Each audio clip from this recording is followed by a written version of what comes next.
کہ یہ جو تصور پیش کیا جاتا ہے عرب کے اندر تھا اسلام سے پہلے کہ عورت کو وراثت نہیں ملے گی، وراثت صرف اس کو ملے گی جو کڑیل جوان ہوگا، جو تلوار اٹھا سکے۔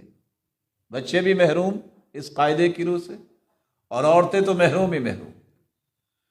اللہ تعالیٰ نے یہ آیت نازل کر دی، لِلرِّجَالِ نَصِيبٌ مِّمَّا تَرَكَ الْوَالِدَانِ وَالْأَقْرَبُونَ وَلِلنِّسَاءِ نَصِيبٌ مِّمَّا تَرَكَ الْوَالِدَانِ وَالْأَقْرَبُونَ۔ مرد کی اگر وراثت ہے تو عورت کی بھی وراثت ہے، لیکن کتنی ہے وہ حصے اللہ نے تقسیم کر دی۔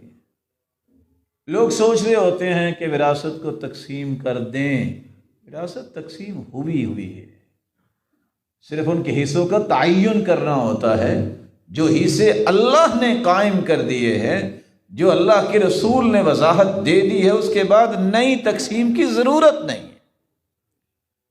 ضرورت یہ ہے کہ قرآن کی ان دو آیتوں کو سمجھا جائے۔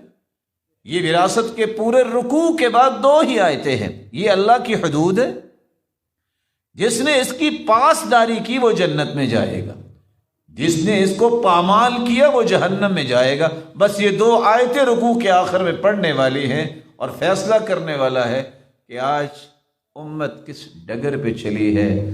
جاہلیت کا رنگ ابھی بھی باقی ہے، بڑے بڑے سمجھدار اور عقل مند لوگ بھی بہنوں کے حقوق غصب کر جاتے ہیں، ان کو وراثت نہیں دیتے، بیٹیوں کے حقوق غصب کر جاتے۔ اور شریعت یہ کہتی ہے کہ من ظلم قید شبر من الارض، یہ بلشت، چلو میں کمزور آدمی ہوں، میرا ہاتھ کچھ چھوٹا ہے، بلشت میری کچھ چھوٹی ہوگی، کسی بڑے آدمی کی بلشت کو بھی دیکھے تو مرلہ تو نہیں نہ بنتا۔ یہاں ایکڑوں کے حساب سے ہضم کر لیتے ہیں، بیٹی کو وراثت نہیں دیتے۔ کیا اس ظلم کا قیامت کو حساب نہیں ہوگا؟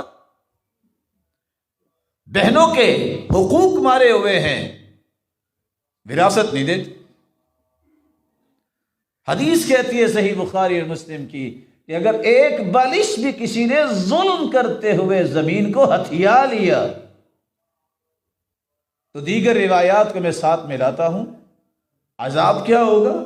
قیامت کے دن اللہ فرمائیں گے ساتوں زمینوں کی مٹی کھود کے لاؤ، کوئی لا سکے گا؟ اس کو کندھے پہ اٹھاؤ، کوئی اٹھائے گا؟ پورے محشر کے میدان کا چکر لگاؤ، کوئی لگائے گا؟ پھر اللہ ذوالجلال جس صحیح بخاری کی روایت کا میں نے حوالہ دیا ہے، طوقہ من 7 اراضین، ساتوں زمینوں کا طوق بنا کے اس کے گردن میں لٹکا دیے جائے۔ اور 5واں عذاب ثم یخسف اللہ بہ الارض، اللہ پھر اسے ساتوں زمینوں کے نیچے دھنسا دے گا۔